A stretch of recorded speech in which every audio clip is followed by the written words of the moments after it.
Take it easy and solve the school lunch problem with SPAM. S-P-A-M. こんにちは、タイガークローラジオ。You are listening now. Back J. You are listening to Tiger Claw Radio. Number 1 in vintage computer and video game entertainment. And now your host, Critical Failure.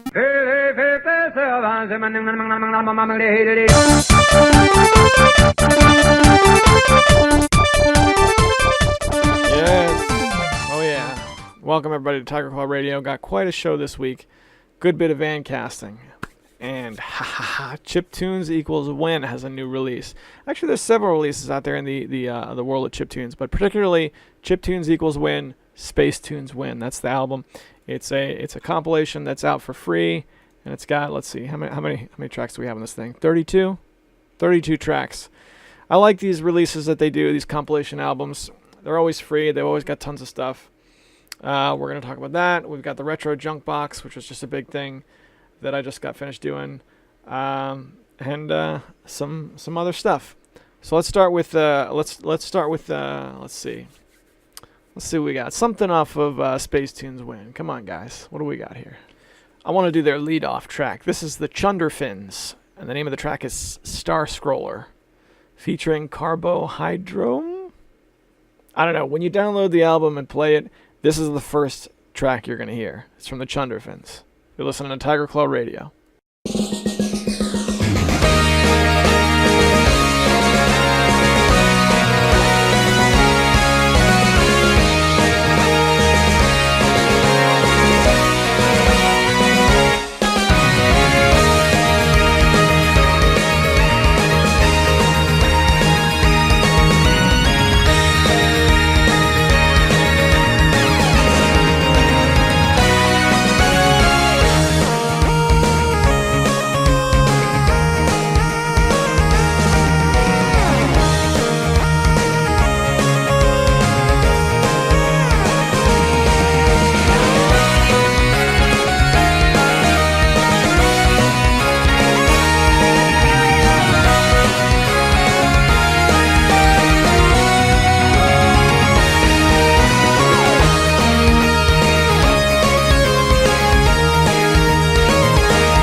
You know, the Chiptunes equals Win releases have way more of a synth and electronic music, just general vibe to it. I mean, that's a band. That's not a dude with a chiptune tracker. That is a full band for sure, just based on the sound, which is pretty sweet to show up in a free album.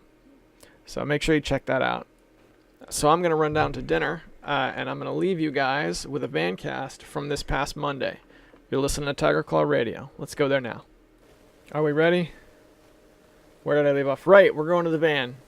Okay, we're going to the van for Monday, and when we come back, we're going to talk about a little bit about what turns people off about podcasts. What is it that you hear in a podcast that makes you tune out? And we're going to cover that when we get back from the Vancast. All right, now we're going there. Morning, everybody. It's the Vancast. It's 6:23 in the morning on Monday, and I'm off to work. So this past weekend, we had daylight savings time, where we lost an hour of sleep. And I think this year, above all other years, I've felt it.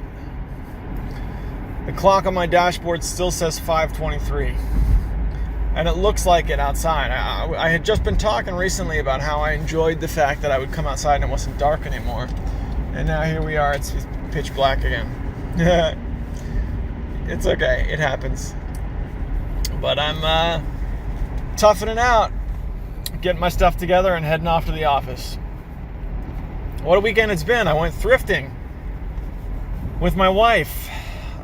Saturday night, I think it was. We went to 3 different thrift stores and just checking stuff out. And I ended up with a bunch of cool things. Got a lot of music above all else. Big stack of CDs. So I got like a couple CDs at each place and ended up with a big stack by the end of the night. I got a handful of cassette tapes. And the big video game finds was Soul Calibur 2 on the PS2, and I got a Sega Saturn controller. So I couldn't tell you what model the Sega Saturn controller was, but Desmond, if you're listening, it's not the one that you sent me. It's the one that has the I don't know how to describe it. I think it's Generation 2. It looks a little bit more like the 6-button Sega Genesis controllers do. But that's cool, because I only had one controller for the Saturn. So now if I get 2-player games, I can play them with my son. That thing was $5 at the thrift store. And I looked them up on eBay, and it looks like you can get a third-party controller off of eBay for like $12. But this particular model is like 30. Roundabout. I mean, if you stocked it, I bet you could find one cheaper, but $5, quite a find. Soul Calibur 2, it turns out I had already, so, But the one I had was Greatest Hits, and this one is not Greatest Hits. So now I have a not Greatest Hits version of Soul Calibur 2 for the PS2. So, you know, I got up early this morning. I was sitting at my computer, and I started going through those CDs that I bought. And a big blast from the past. A lot of old stuff. Stone Temple Pilots was one that I got with the CD with all their big ones on it. And then I got one from the Presidents of the United States of America. Do you guys remember that band? They did that song Lump. And Peaches. We only had cable television in my house for 1 year, and that was 1995. And the video for Peaches had just come out. So I remember vividly watching the music video for Peaches over and over and over again back in those days. So I was really happy to get that. Got up early and I started ripping some of those CDs. And building like an MP3 CD. Got the CD together, I burned it, brought it out to the car in the morning, started driving to work, and the car will not read the CD. It says bad disc. So that's unfortunate. But you know what? That's okay. I'll just try again tomorrow, and it'll be fine. But it was cool to hear a lot of those old songs again. As for video games, I'm still interested in playing through Diablo. I talked about last week, and it just came out on GOG.com, and I haven't bought it yet. But what has happened is I've seen people talking about this quite a bit, so I'm interested in playing it again. You know, I never beat the original Diablo. I know what happens at the end, like in the ending, and I always thought that what they did for the ending was like a super cool twist. So I want to go back and beat it, but I never did. So I'm thinking at some point I'll drop the $10. I'll go back and get Diablo on GOG, and I'll play through it, and I'll finally beat it. Last time I tried to play through Diablo was 2007. It was the same year I started working towards, I started getting into YouTube. I didn't start my YouTube channel until the following year, but I had like another channel that died, that got abandoned. That was when I started watching the old Angry Video Game Nerd episodes, back when he was the Angry Nintendo Nerd.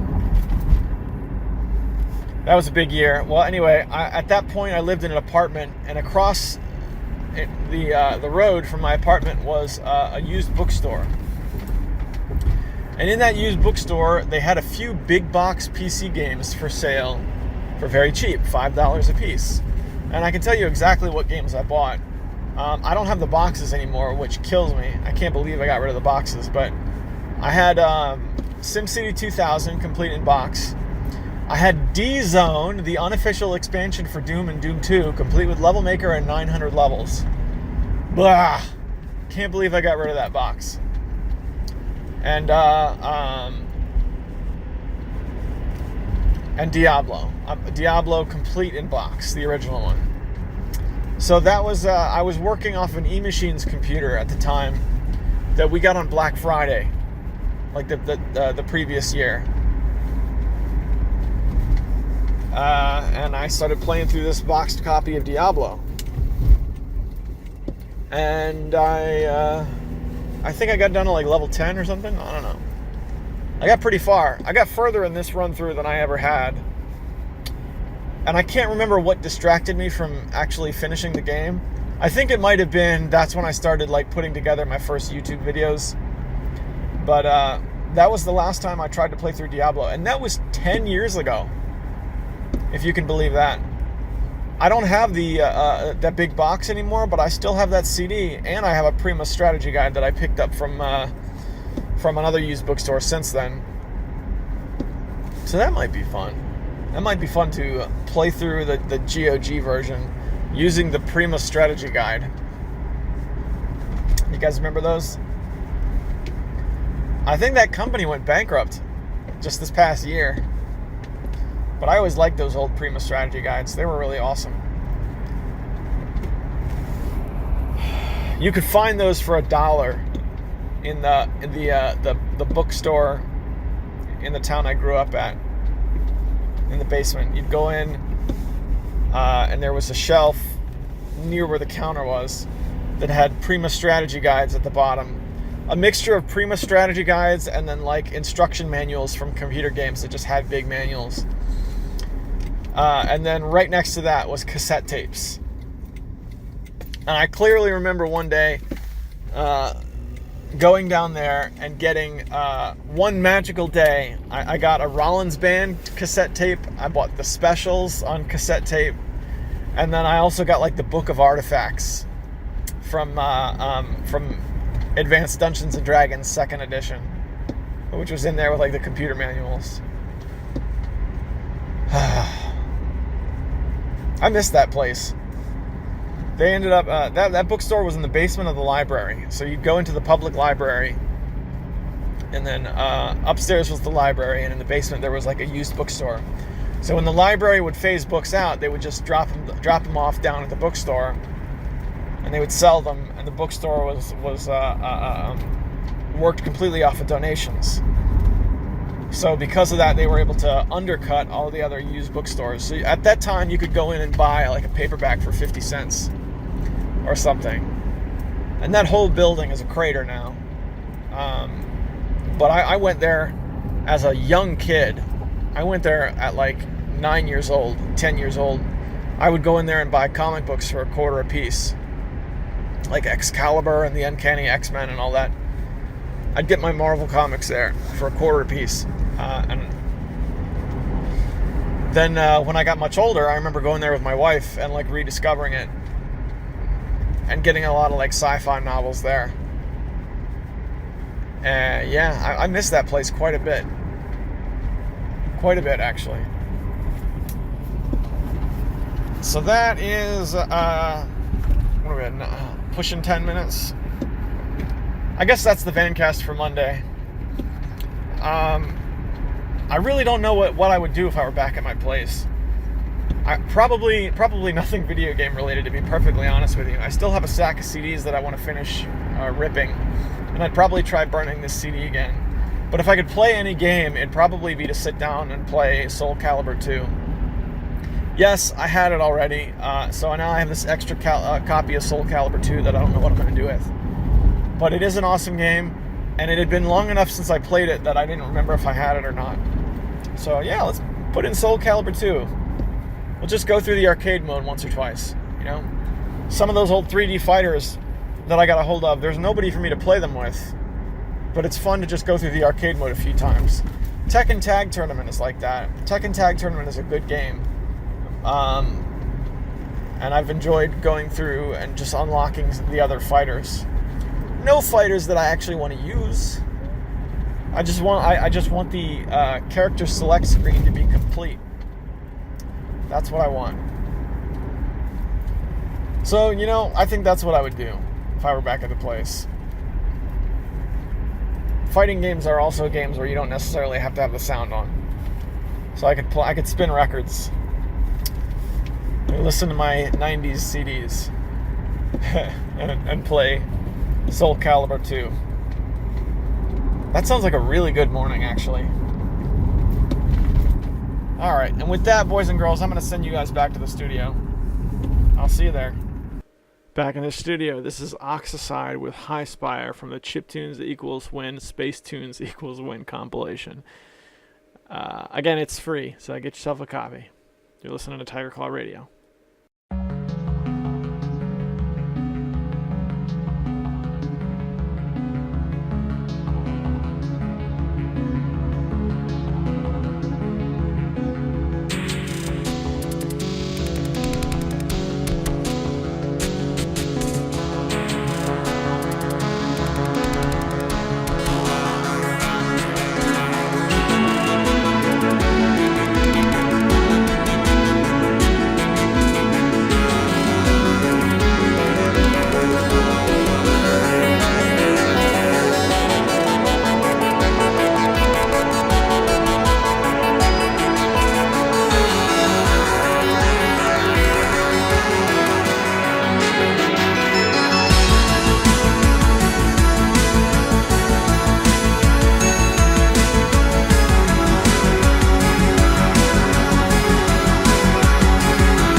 Welcome back, everybody. You're listening to Tiger Claw Radio. There's something I wanted to go over that was posted on Reddit.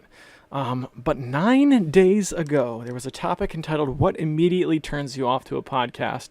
And I wanted to read some of the things that were said, and then hopefully we can grow. Now, you guys who listen, I would love your input on this.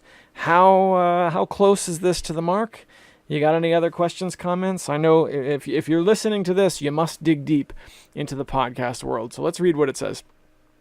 What immediately turns you off to a podcast? For me, too much talking amongst the hosts about jokes, in-jokes, and off-topic things. I don't like feeling like I'm just eavesdropping in someone else's conversation instead of listening to a show. Also, unnecessary bad language. I'm not some uptight person, and I have no problem if there's cursing for a reason in a podcast. But if every other word is the F word, it just makes the show sound immature and forced edgy. One other thing is too much vocal fry and upspeak. I can't stand it regardless of how good the content is.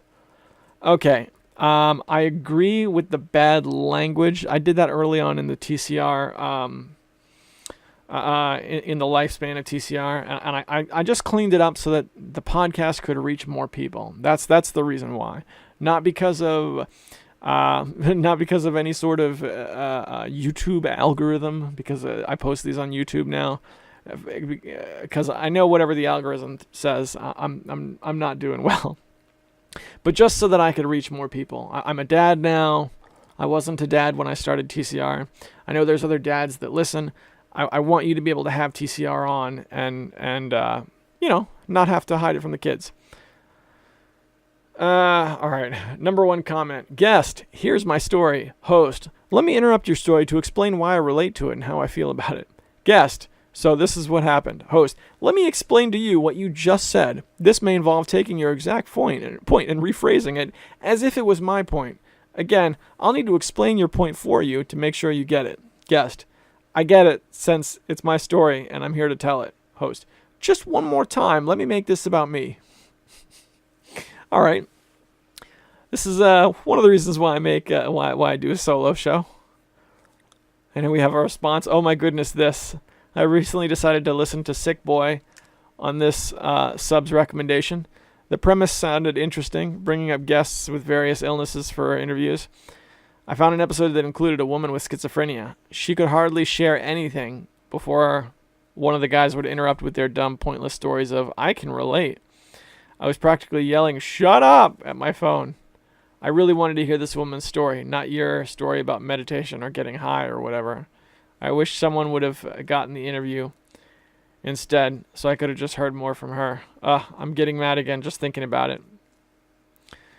Yeah, I hear that sometimes, but I guess it doesn't bother me as much.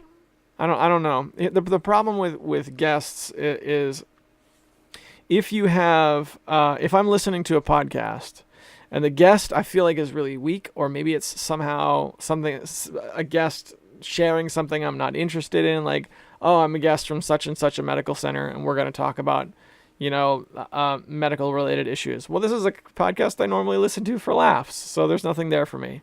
And I think a lot of times this is a tactic people will use to try and keep things grounded. I don't know. It doesn't bother me quite as much as this.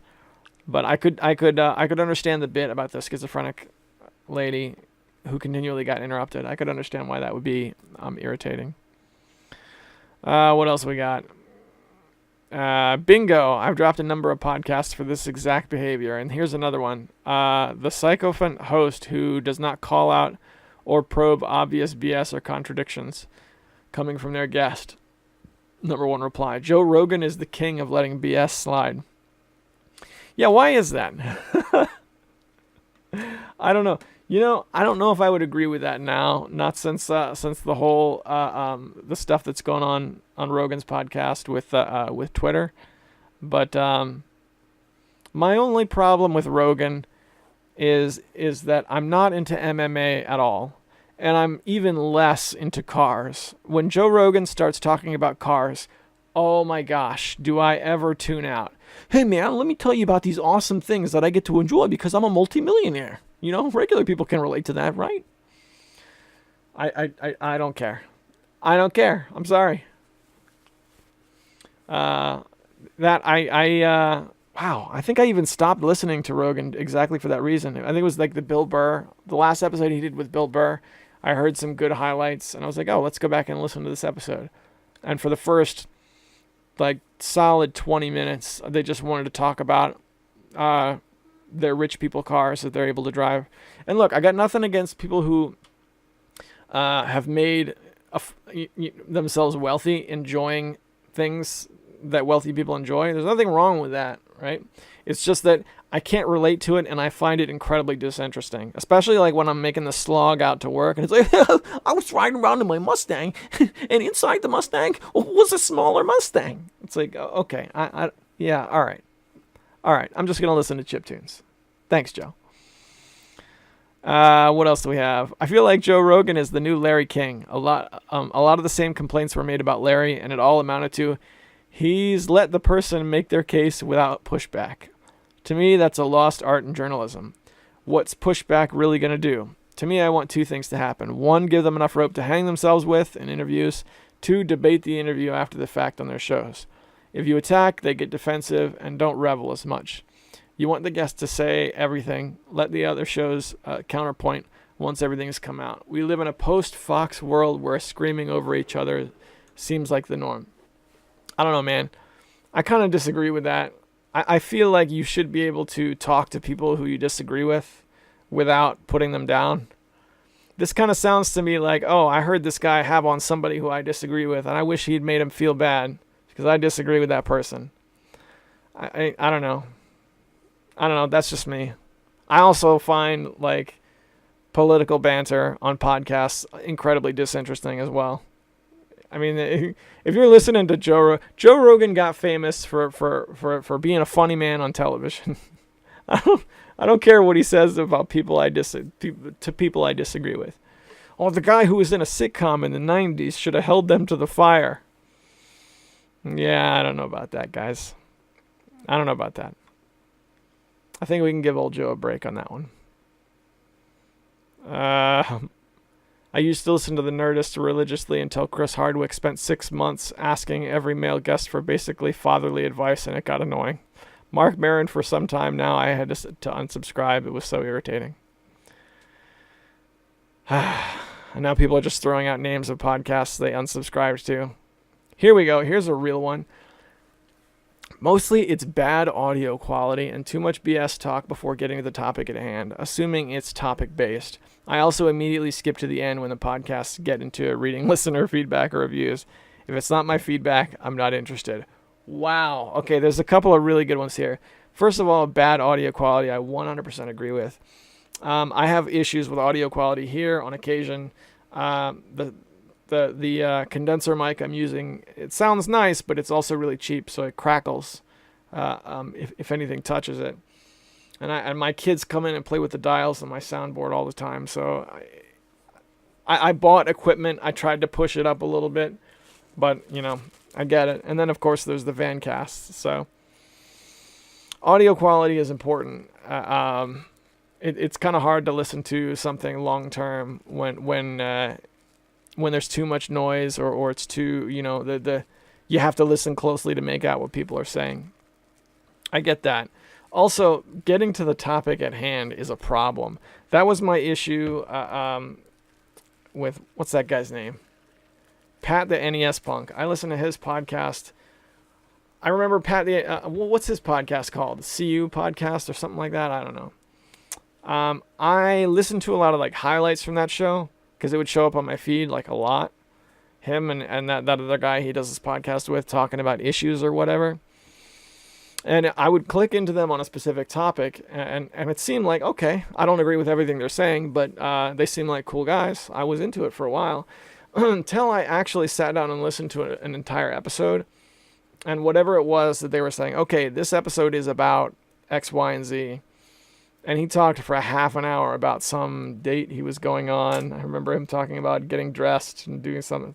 It's like, all right, guy. Look, I get it. It's a podcast. I do that too, but I want to hear the part I want to hear, and I'm not going to sit through, 30 minutes of nonsense to get to the point.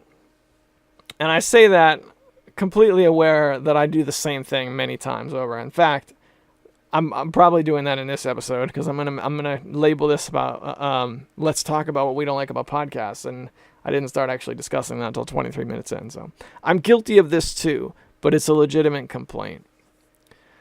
Let's do a couple more, and then we'll see what we got. Listening to a crappy Skype connection. I tend to not to listen to interview episodes of most podcasts because of this preference.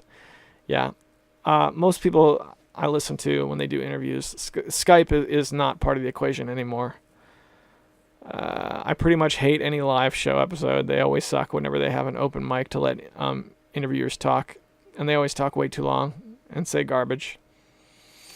Yeah, I don't know. For the most part, that's true. But I used to listen to a lot of Jay and Silent Bob Get Old, and those are all live, right? They go to like comedy clubs and stuff. What's the John Lovitz Podcast Theater, right? Caroline's. I know Adam Carolla does Caroline's quite a bit, and he'll just do, all right, we're gonna go on stage at Caroline's and do the podcast, and those episodes have been pretty good. I mean, if you like Adam Carolla. Here we go. Here's another one I'm guilty of. When the hosts are too uninformed. If I'm constantly correcting them in my head, it's not good. Yep, you're right about that. All right, last one. Eating and mouth sounds. I will delete your show so fast. I am super guilty of that. Number one response, this, 1,000 times this. Sipping drinks or eating sounds, forget about it. Weird mouth smacking noises or heavy breathing, same thing. When I started making my podcast, first thing I noticed was every single person made that tongue click before speaking. I edit those out. It gets annoying so fast. The only problem with that is it depends on how frequently you do your show. It's like I can't edit the entire show every week. It's just not going to happen. I'm going to say things that are like, oh, maybe that just was awkward. Maybe it would be better without that. But they just have to stay in. I can't. We're 35 minutes in. I've only done one Vancast. I can't go back and edit this. It's not going to happen. As it is, this is Saturday night. This was supposed to go up last night. It's do or die, baby. If you want to have a regular podcast up, when that thing starts rolling, what you say has to matter. You know what I'm saying? Can't edit everything. You'll never get a podcast out. I get it that you can edit things and make them better, but you'll never get a podcast out if you try and edit everything. All right, so those are some things from this thread I found on Reddit. And this is a long thread, so I'm not going to bother going on. I know how these things go. When I say, hey, let's read threads on the internet, and sometimes it just doesn't go well. But this was something I was interested in getting out there. Those of you guys who listen and comment on a regular basis, let me know what you think of this. And because I know, especially since you guys don't have a problem letting me have it. So let me have it. Let me know what you think. If you listen to other shows and they do things that get on your nerves, let me know. What is it for me? For me, I think it's just, you got to break it up a little bit. I've always thought this. Like, if it's two people talking or one person talking, and they never change the variation of what I'm listening to, it's very hard for me to stay interested. This is the reason why I have Vancasts, I play songs. Even if it's just me talking, I'm going to break it up. There's going to be some tonal variation. There has to be in order to keep it moving. So that's my my impression or my answer to this question. Let me know what you think.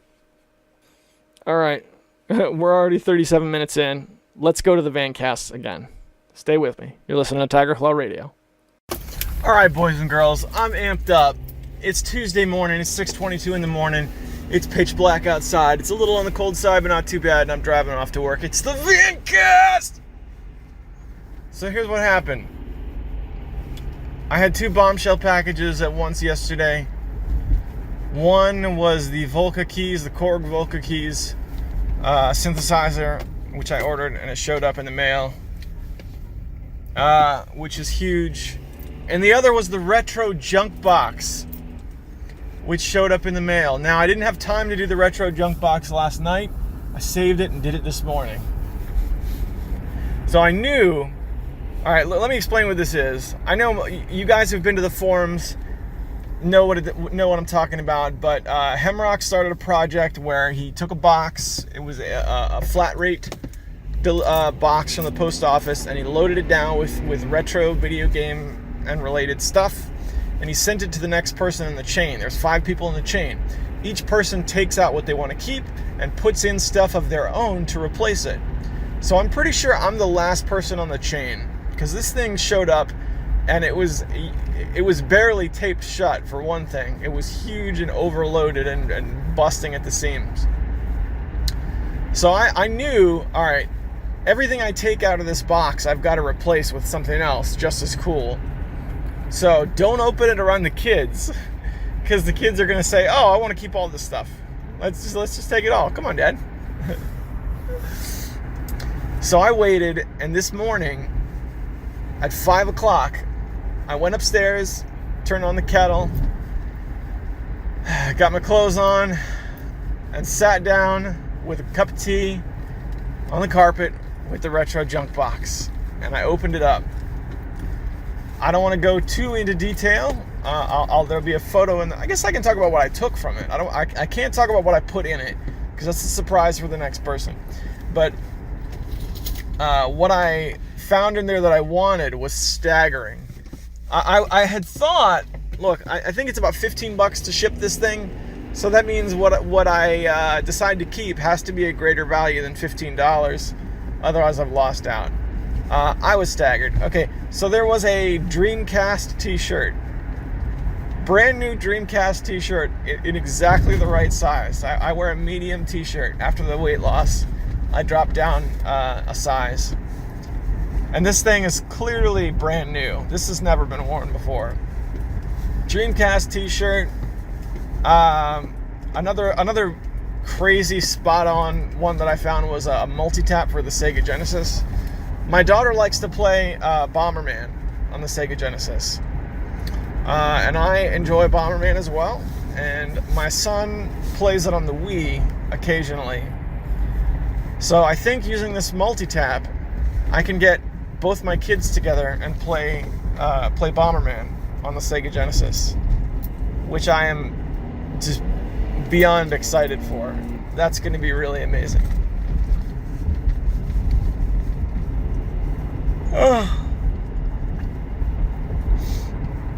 What else? There was a few Genesis games.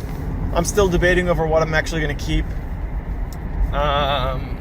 One of them was Fix-It Felix Jr., a custom Sega Genesis game, or a ROM hack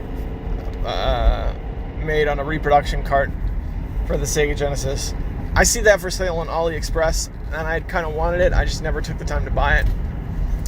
So I'm going to scoop that up for sure and replace it with a custom AliExpress Genesis card of my own, because I've got a few of those as well. Those are, if you're a Genesis guy, some of those custom Genesis games are amazing. There were a couple of movies, and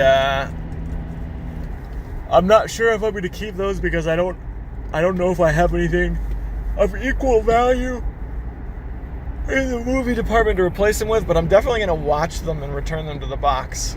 That's the other thing. Some of the games I'm probably going to play just to give them a whirl and see what they're like, and then return them to the box, so that someone down the line can keep them if need be.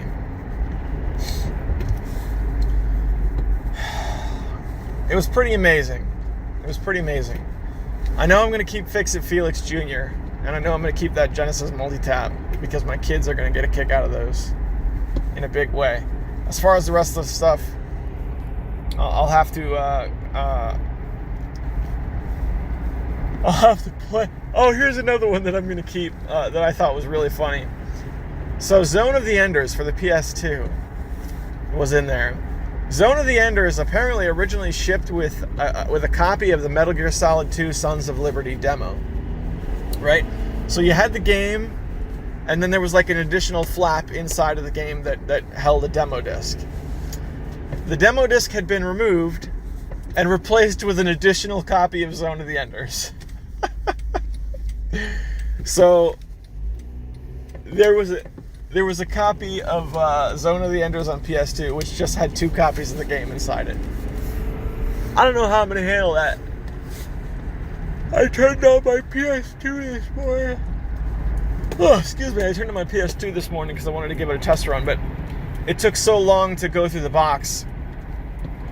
I went through the box, and then I went through all the stuff I had in like the immediate area, and I started gathering a pile of potential donations. Would you call it a donation? Potential additions to the box of my own. And by the time I finished going through everything, my hour that I have in the morning was already over. So, yeah, I there's still more to do. I'm not done with the box yet. There's movies in there I want to watch. There's games in there I want to play. And I still have to go through not my entire collection. I say that like that's a big undertaking, but I want to comb through my gaming collection in all areas of the house. When I was sitting down with this box, everybody was asleep, right? I have a Game Boy, a fairly large portable games collection I can go through. I've got Sega Genesis games in 3 different places in the house because I have Sega Genesis hooked up in 3 different places in the house. So I want to go through all of those. Yeah. My NES collection sits on the wall at home in my bedroom. So, you know, I'll have to go through that when everybody's awake. It was really exciting. I gotta say, my hat's off to Hemrock. I know this was something he heard of somewhere else, or maybe participated in at another time, but this was an amazing time opening this box. I absolutely loved it. And you can take it to the bank that everything I take out of this box, I'm going to put that value right back into it and send this off. And if you decide to do another run, Hemrock, brother, put my name on that list because I'll be down. How are we doing now? Wow, 8 minutes. It feels like I'm only 2 minutes in. It's nice to feel a little excited, you know? Especially on a Tuesday morning. A Tuesday morning at 6:30 in the morning when it's dark outside. That was the Retro Junk Box. So I'm off to work now. And there's a company thing after work. So I know I'm not going to be getting home until like 9 o'clock at night. Which is a drag. But, you know, it is what it is. I just opened these 2 mega huge packages, and now I'm not going to get home with any time to like mess with any of the stuff in either one. That synthesizer was really huge too. I mean, I got to toy with that a tiny bit last night, just a tiny bit, and it's I don't know how else to describe it. It's the real deal. I have the equipment to make like a real album now, or some real material at least. So, yeah, I got to get this chiptune album wrapped and ready to go so I can start preparing material for another project that's going to sound completely different. So that I can't understate, I can't express enough how huge getting a real synthesizer is, especially for $150. If you look at synthesizers, it's an extremely expensive hobby. Way more expensive than video games. I mean, what's the most expensive video game item that somebody has purchased for home use? We'll even expand that to be including people you watch online and don't know personally. I would say probably the most expensive thing I've ever seen anybody purchase is Bithead 1000's TurboGrafx 16/PC Engine collection, because he said that pushes 10 grand, right? All right. Well, I mean, synthesizers, you get into modular synthesizers, you're looking at $1,100 just to get in the door, right? And when I watch people on their Euro racks jamming out, regularly on these like $30,000 plus machines. I mean, this is no joke. So the fact that you can get one for $150 that can produce any kind of authentic synth sound, that's not digital, that's not like from a piece of software, is pretty awesome. It definitely wasn't always that way. I remember looking up synthesizers, many years ago. Around the time I was making my exit from the last band I was in, I remember looking up synthesizers and thinking about going a similar route, and they were just prohibitively expensive at the time. This was like 2005, 2004.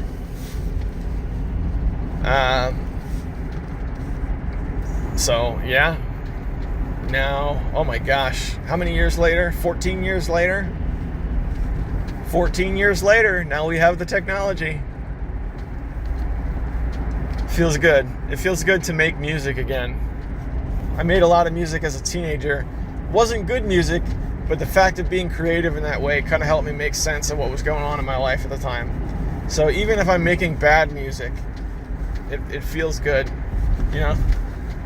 By the way, while we're on the subject of music, Battle of the Bits put out another release, which shocks me because Battle of the Bits will put out these releases like once every few months.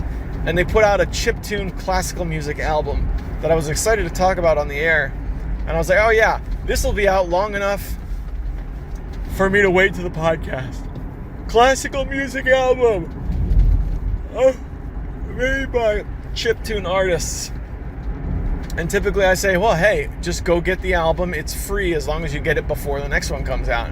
Another one came out like 2 days later. Now that the Heavy Metal Volume 6 from Battle of the Bits is out.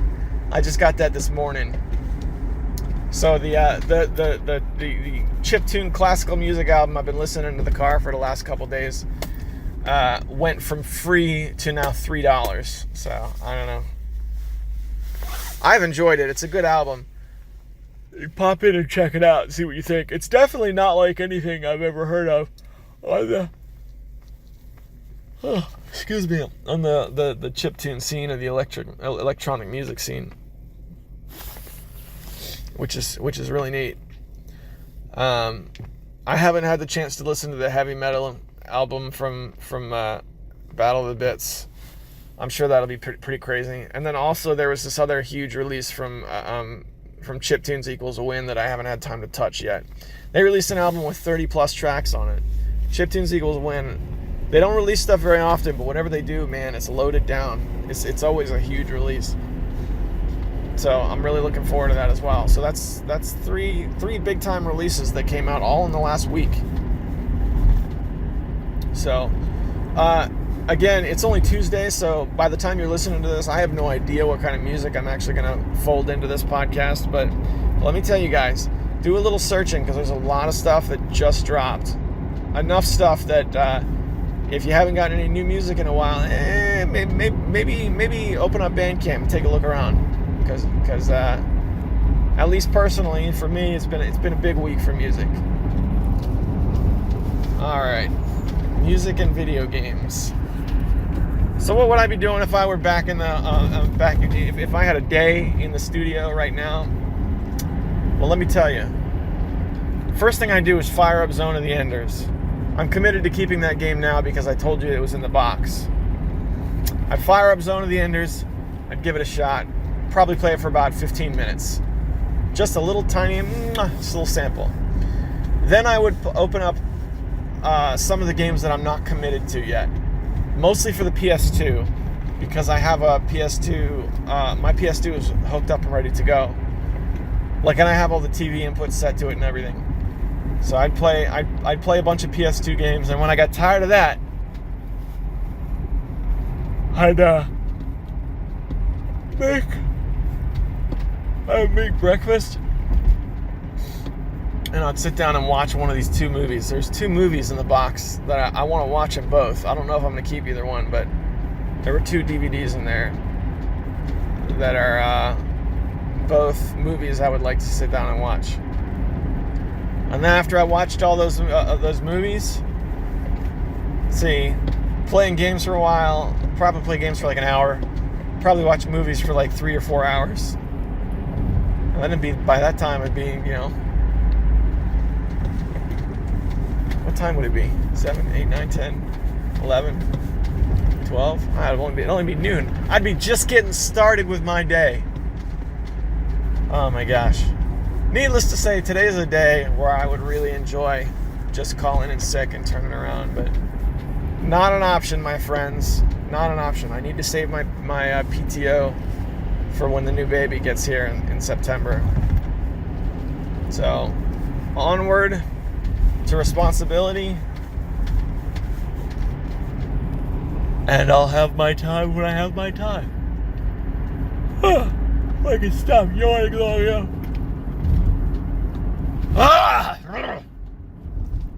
Alright, I need to get off the air because I can't stop yawning. I'm tired. I got an album from Stone Temple Pilots that I bought at the thrift stores that I haven't had the chance to listen to yet. And it's all queued up in my CD player here in the car. So I'm going to go ahead and crank that up. And I'll see you guys back in the studio. Alright, boys and girls, we are back in the studio with Tiger Claw Radio. It is 54 minutes in, 54 minutes and 30 seconds in. I've got 2 more Vancasts left. I'm not going to have time to do them. So here's what we're going to do. I'm going to drop those in a bonus episode for you supporters out there. And that's going to be on Patreon. That's going to be the after party for this week. And if you are interested in supporting, head over to the Patreon page and become a Patreon subscriber. These guys get the show early, and I also like to read their names off in a Hall of Distinguished Gentlemen, if you'll bear with me while I bring that list up. They are, it's not a long list. They are Hemrock, James, Sendu, Tecmo Balls, and Durabka. Thank you guys so much for supporting the show. All right, so this is the part of the show where we kind of make it a community thing. And look, I get it. Not everybody likes mailbag segments, but these guys who comment have been listening and commenting for quite some time. So I like to, kind of get a back and forth going. And a lot of times we can sort of riff into new territory, and go to some good places, which is why I think there's value in this segment. So what I'm going to do, actually, you know what? Let's go to Gmail first. I got one from Hemrock, which I was excited to read. So bear with me. Most of them come in through YouTube, but YouTube is actually giving me a hard time at the moment. Come on now. Failed bag. Here we go. Hey, CF. It's been a while since I've written into the show. I hope you're doing well. Thanks again for several great episodes in a row. Oh, glad to hear that, man. I never know how things are going. Let's get back to the email. That sucks. You recently lost a Vancast. It must be frustrating when a segment disappears because you either weren't recording or your recording software crashes. It seems like that has happened more than once in the life of TCR. I wonder how many minutes of potential TCR is lost to time. Do you have any unaired TCR audio by chance? It may make an excellent little reward for all your Patreon supporters. Okay, I was able to tell based on the timestamps on the files I used exactly how much was lost, and it was only about 10 minutes. So it wasn't the worst thing in the world. It's just that in that 10 minutes, the material I went over, I then had to go over a second time, which I find difficult to do. As far as unaired audio, not much. I'm going to put some extra Vancasting for a bonus episode this week, but I don't have any that I've been sitting on a long time that hasn't made it out. At least I don't think so. I'd have to dig through my files. I know I've got plenty of written stuff, like I could read scripts from old TCR videos or TCTV videos that never got made. There's things we could do, and I know I do need to get more bonus material out, so we'll deal with that. Let's get back to the email. You also mentioned you lost a portion of the Tiger score due to LibreOffice crashing. Do you remember if you were saving your document in the ODT format? Yes. Or one of the Microsoft Word formats? No. Do you know that you can adjust the autosave feature to save more regularly? I think the default is set to every 10 minutes. To change it, click on Tools, Options, Load Save, General. Click the box next to Save Auto Recovery. information ever. Save auto recovery information ever. Then you can type in every. Then you can type in how often you want it to save. The minimum interval is 1 minute.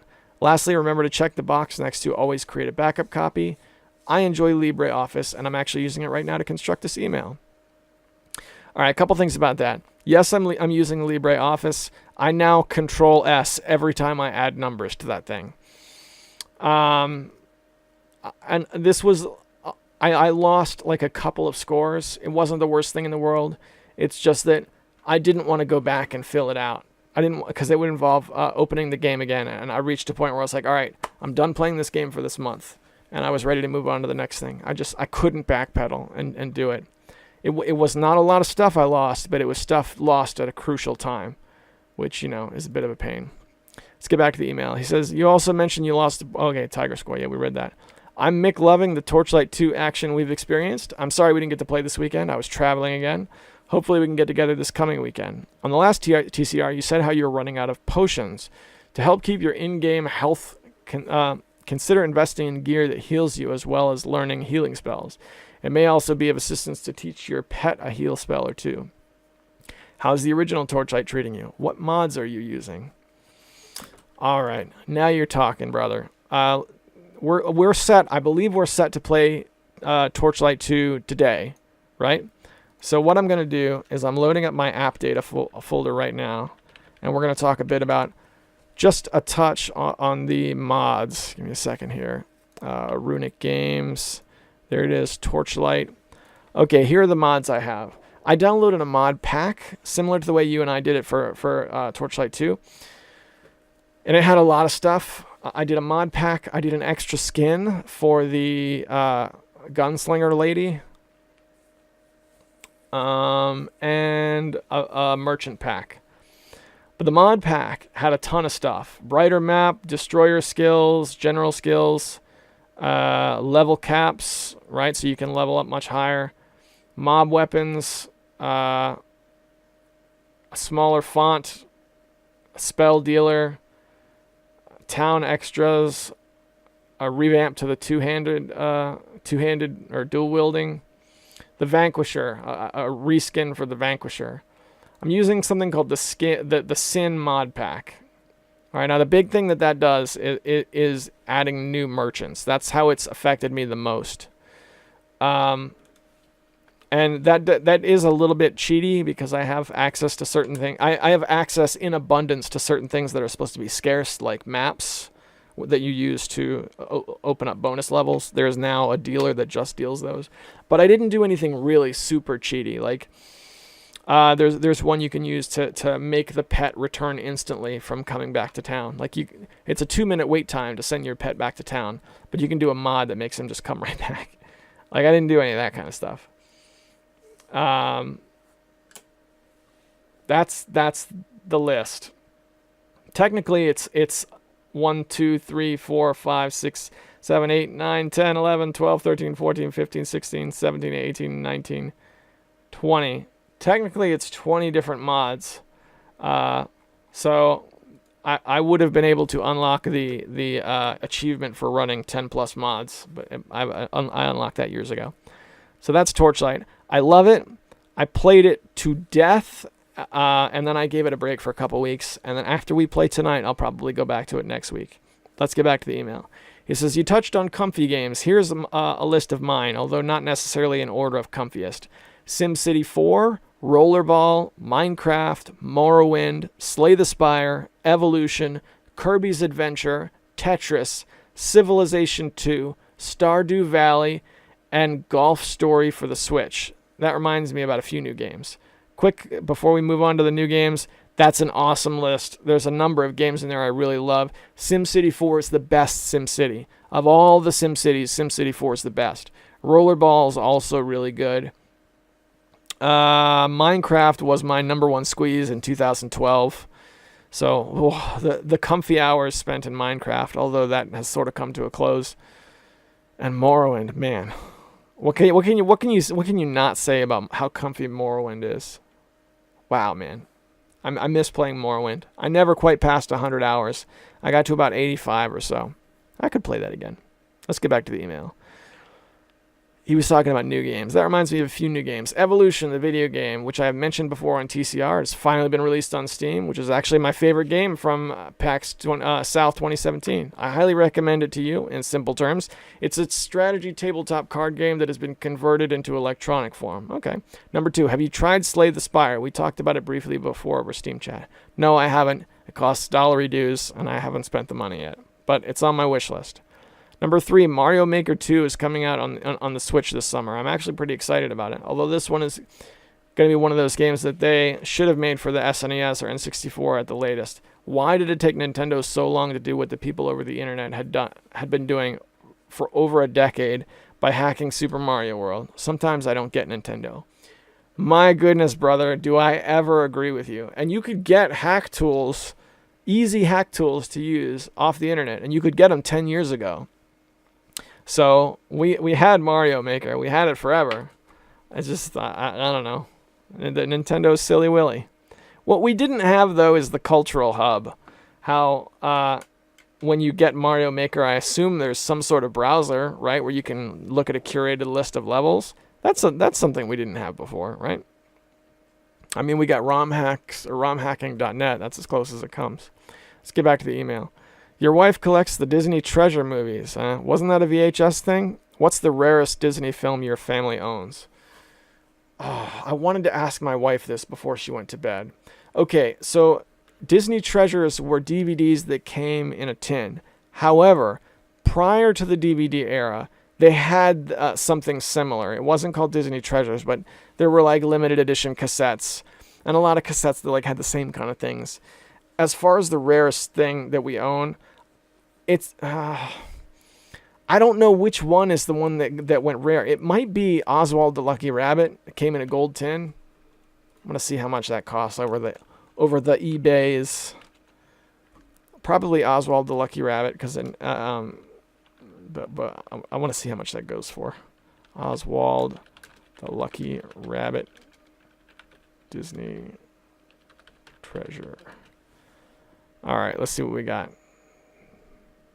Nope, not too bad. $45, $40. I don't know. That's still $40 for a DVD, man. Well, the answer is definitely one of those Disney treasures, because I know one of them is probably pretty rare. I just can't remember which one. They don't all have the same value.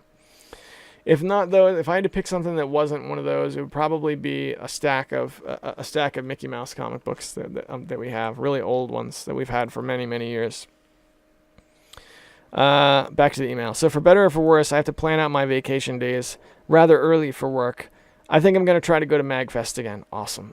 I noticed that MagFest has not announced its official start date for 2020, but rumors on the interweb is that it'll begin on the 2nd of January. Are you going? All right, so here's how it works. MagFest always makes its announcement. It starts selling its tickets in August, and they make their announcement like a month or two before that. So it's normal to not know yet. It's only March. I definitely am going to go. I don't know if I'm going to get a room down there or not. If I don't get a room, I mean, you know where my place is. You can just crash at my place, and we could drive down there every day. Because I don't know if NG's going again, but I'm definitely up for it. Let's figure it out. Back to the email. He says, I missed out on a free copy of the classical compilation on Battle of the Bits. The Metal Album 6 seems pretty good. Yeah, I honestly haven't listened to the Metal Album 6, but it sounds interesting. Somebody made a sequel to Chips Challenge. I remember in grade school, the computer lab had Windows 3.1 and Chips Challenge. I liked that game as a kid. I also remember those same computers having Ski Free. I find it funny that the minimum acceptable OS to run Chips Challenge on Steam is Windows Vista. Do you remember Rodent's Revenge for 3.1? That was another fun one. That was all for the Microsoft Entertainment Pack, I believe. And I didn't have that as a kid, but NG did. And I think I have it on 5.5-inch floppy now, because I have some floppies that came in my my SimCopter box. To give you a little backstory, at the thrift store or the used bookstore, they had a big box edition of Simcopter, and I bought it because I was like, hey, Simcopter. I never got to play this game. And I brought it home and opened it up, and Simcopter wasn't in it, but it was stacked, filled with MS-DOS, like gigantic floppy disks. And one of them was the entertainment pack. So I might actually have it now. I don't know. But I don't have any sort of disk drive to run them to see what's on them. The Chips Challenge 2 is actually from the guy who made the original Chips Challenge. He said he made it way back in the day, but he couldn't release it due to licensing issues or rights issues or something like that. So it's an authentic Chips Challenge 2. All right, let's get back to the email. You chatted about... Oh, wait, I skipped one.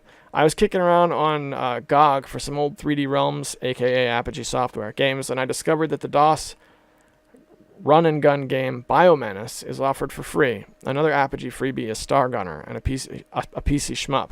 Yeah, I got the Apogee 3D Realms pack that they offered on Steam. They gave that to me like for a review copy back when it came out, and then they stopped selling it. So I got all that stuff on Steam at some point. But yeah, Biomenace is a fun game. I don't think I've played Star Gunner yet, because usually when I play an MS-DOS shmup for the past several years, it's been Tyrian 2000. I grew up being into Raptor, which was another game, DOS shmup, but these days it's Tyrian. I play Tyrian every year around Christmas time, because if you play it in the month of December, then it gives you the option to play this weird Christmas version. Back to the email. He says, you chatted about EverQuest. That's pretty old school. Have you ever thought about getting into it? It's free, and there's a sequel that doesn't look half bad. I played it a ton in 1999, and I gave it a second shot probably like 2 or 3 years ago, but I couldn't get past the tutorial these days. All right, back to the email, and it's almost over. He says, alrighty, I got a question for you. If you were stuck on a desert island and you had a Windows XP computer with 4 gigabytes of RAM, 512 megabyte graphics card, wow, that is very, very solid, and a Core 2 Duo Intel processor running at 2.4 gigahertz, what 5 PC games would you choose to have with you? By the way, emulators are not allowed in this thought experiment. Take care and keep rolling retro. This is a Windows XP computer. All right, what would I have with me? Okay, so here's my picks. Number 1 is Morrowind. That is the number 1 game. Because, hey, I'm on a desert island, right? I want a comfy game. I want a game that's going to feel good to be in. Because my situation is pretty bleak. Let's face it, I'm on that desert island. I'm really only going to play these games for a few nights, and then I'm going to die of starvation. So it would be Morrowind, because I want to feel good in my bleak situation. The number 2 game is ZZT. This is a game that's really going to underutilize the PC that you talked about, but ZZT had a level builder that I spent hours and hours and hours on. There was a time when ZZT was like my main interest. That's an amazing game. It really is. So Morrowind, ZZT, because I'd want to be creative. I'd want to have a game I could be creative in. Epic Pinball is another one. This is another game that's going to highly underutilize the machine that you described. I could have this game in a machine probably half that much power, and it would work just fine. But I would want a solid pinball game. And Epic Pinball, if you've got the full package and all the tables that are in it, that's a lot of good stuff. A lot of really good tables. The funny thing about Epic Pinball was that the best table was always Android, which was the shareware table. So I remember playing Android and thinking, man, I wish I could afford all those other tables. They're so expensive. And then getting them all as an adult and thinking, man, Android was the best. So Epic Pinball. Then I would get Doom 2. Doom 2 and maybe, if I could, some sort of like tool set. Because I would play Doom 2 and then I'd want to build my own stuff for it. You know, again, being creative. I'm not saying I would have full access to the Modoverse because it is a desert island, but let's be realistic. If I was packing away 5 games and one of them was Doom 2, I'd probably have a CD-ROM with a few key mods and a level designer on it. You know what I'm saying? Like maybe a megawatt or 2, the ones that like completely revamp the game as a level pack or something. And then the last game would be Civilization 3. Now, I know that might be heresy. I know you're a Civilization 2 guy, and you and I clash on that regularly. But one thing we can agree on, there would have to be a Civilization game. Because if you're on a desert island, you want to play a game that's going to take forever. And those Civ games, they sure take forever. So those are my picks. Take care and keep rolling retro, Hemrock. Hemrock, my man, what an awesome, awesome email. Thanks so much, dude. How are we doing? An hour and 13 minutes in? Wow, we've got we got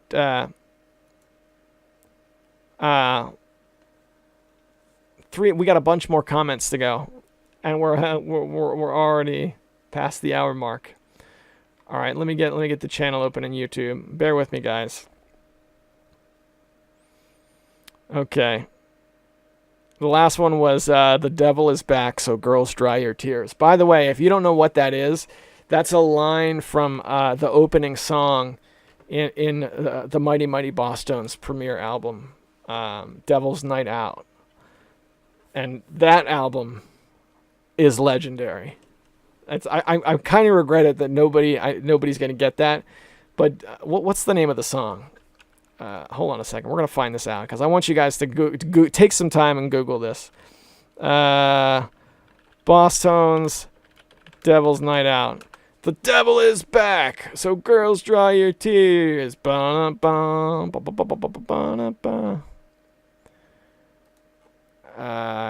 give me a track listing. Show more. It's called Devil's Night Out. That's it. Devil's Night Out, How I Was, How I Am, Drunks and Children, Hope I Never Lose My Wallet. Yeah, look up Devil's Night Out from the Mighty Mighty Bosstones. I'm honestly afraid to play it because I don't want to get copyright striked, but it's out there. I'm looking at it right now. It's on YouTube. You can listen to it. All right, let's do the comments on the YouTubans. Here we go. It says 4 comments, but it'll only show me 2. Top comments, newest first. Here we go. That shows me everything. 5 days ago, Desm101 writes, "Hey man, I hope you had a nice birthday with the fam. I also still enjoy birthdays, even though I'm pushing 40. I often have the outlook of a kid towards many of the enjoyable parts of life while taking care of business as usual. I just moved, plus work and travels, and it's taken a bit to get the gaming rig all set up, so I'll definitely be working on some new scores at the latest Tiger score. Nice tunes here." Thanks, man. I appreciate that. You know what, dude? To be honest, I was talking to my wife, and she was like, this is the first birthday in a while you didn't have something specific that you asked for. And I was thinking, yeah, you know what? I kind of wish I did. This whole synthesizer thing exploded just in the days since my birthday. By the way, if you're listening to this, my birthday was 10 days ago. So now I'm like, I should have asked for a synthesizer, right? There's pretty awesome semi-modular synthesizers you can get out there for a couple $100. And I'm not interested in getting an Xbox. I'm not interested in getting a PS4 or a Switch. None of those things. A synthesizer isn't going to charge me a service fee. I can just buy the unit and then I have it, the way it used to be with video games. I kind of regret not asking for one, to be honest. But that's okay. I still had an awesome birthday, so thanks, man. What's on my shelf? Good old Mecha Menace. He writes, "I'll definitely get that file compare plugin." He's talking about Notepad++. We talked about this a bit last week. I use another tool to do file diffs, but having that ability to conveniently in a program that is lightweight and used often would be indispensable. Yeah, man, it is. I hate using Audacity because dragging tracks, creating and editing transitions, and marking the time points are all features which should be effortless since they are functions which are used often. However, it feels cumbersome. For instance, using Audacity, I can't drag an audio piece down past the lowest track into an empty space to create a new track. I have to create a new track, then I have to drag the audio piece into that new track. All right, I'm going to stop the email right here. You're right, that does suck. What you can do is click on the arrow on the left, and there's options to move the track up and move the track down. I agree with you. You should be able to drag it and drop it, and you can't, and that sucks. But that's pretty close. Let's get back to the email. He says, "I like using Vegas for mixing. However, the downside of using Vegas for audio editing is that audio effects do not extend audio events like they would in any audio editor I've used.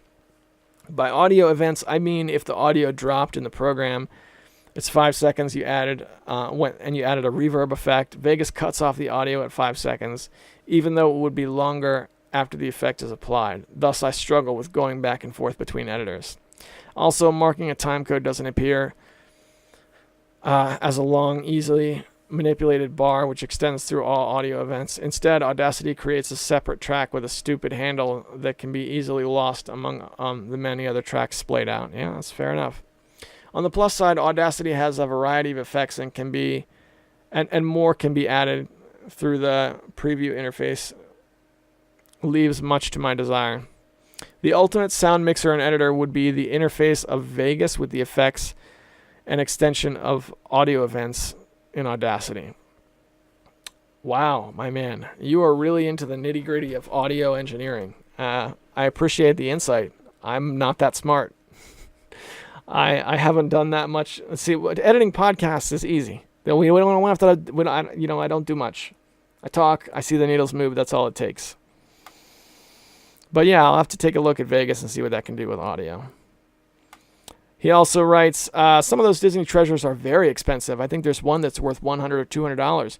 It's like one that nobody would buy about some early black and white comedy show. Have you ever seen the shorts Disney commissioned to promote their Tomorrowland Treasures DVD? They are fantastic. Here and here. I haven't watched them, my man. I'll watch them once we're off the air because I'm kind of in a hurry to get this finished. But yeah, I would be interested to figure it out. You know what? I'm gonna see one thing real quick. I'm gonna Google one thing and then come right back. I just Googled most expensive Disney Treasures DVD. It looks like the Chronological Donald, 1934 to 1941, is pretty expensive. That's going new from $90, and we absolutely do have that. What are the other ones? Give me a second here. Mickey Mouse in living color is going for $179.99 new. $60 used. $60 used. That's what I'd price that at. We have that one. Chronological Donald 2 is really expensive. Used, that's going $75. We have that as well. Because these are really the ones people want to watch. It's the ones that have the classic cartoons on them. We have the ones with the serials, but they didn't hold my interest as much. Black and white Mickey Mouse is like $100. We've got that as well. The gap is pretty big when it comes from new to used. Complete Goofy is $64. We've got that.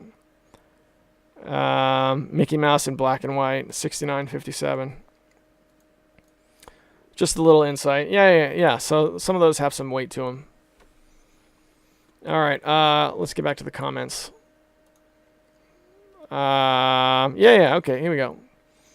And finally, he writes, after listening to the Death Adder's latest, I thought I'd send over some recommendations I gave him. It's a fan-made TMNT beat-em-up called TMNT Rescue Palooza. More than a game, it's a recommendation for the site which hosts a lot of cool fan-made works. It's really easy to get sucked in their recommendations. Like another I sent, Death Adder, called The Curse of the Isos. It's an old-school, legit Castlevania clone themed around the Grecian mythos. Grecian mythos. You would just call that Greek, wouldn't it be? Greek mythology? I don't know. Maybe I'm wrong.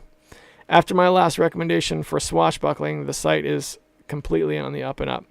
Now that I type this, I feel like I've already recommended this site to you or someone else in the MCC crew other than Death Adder. Game Jolt. I've never seen this.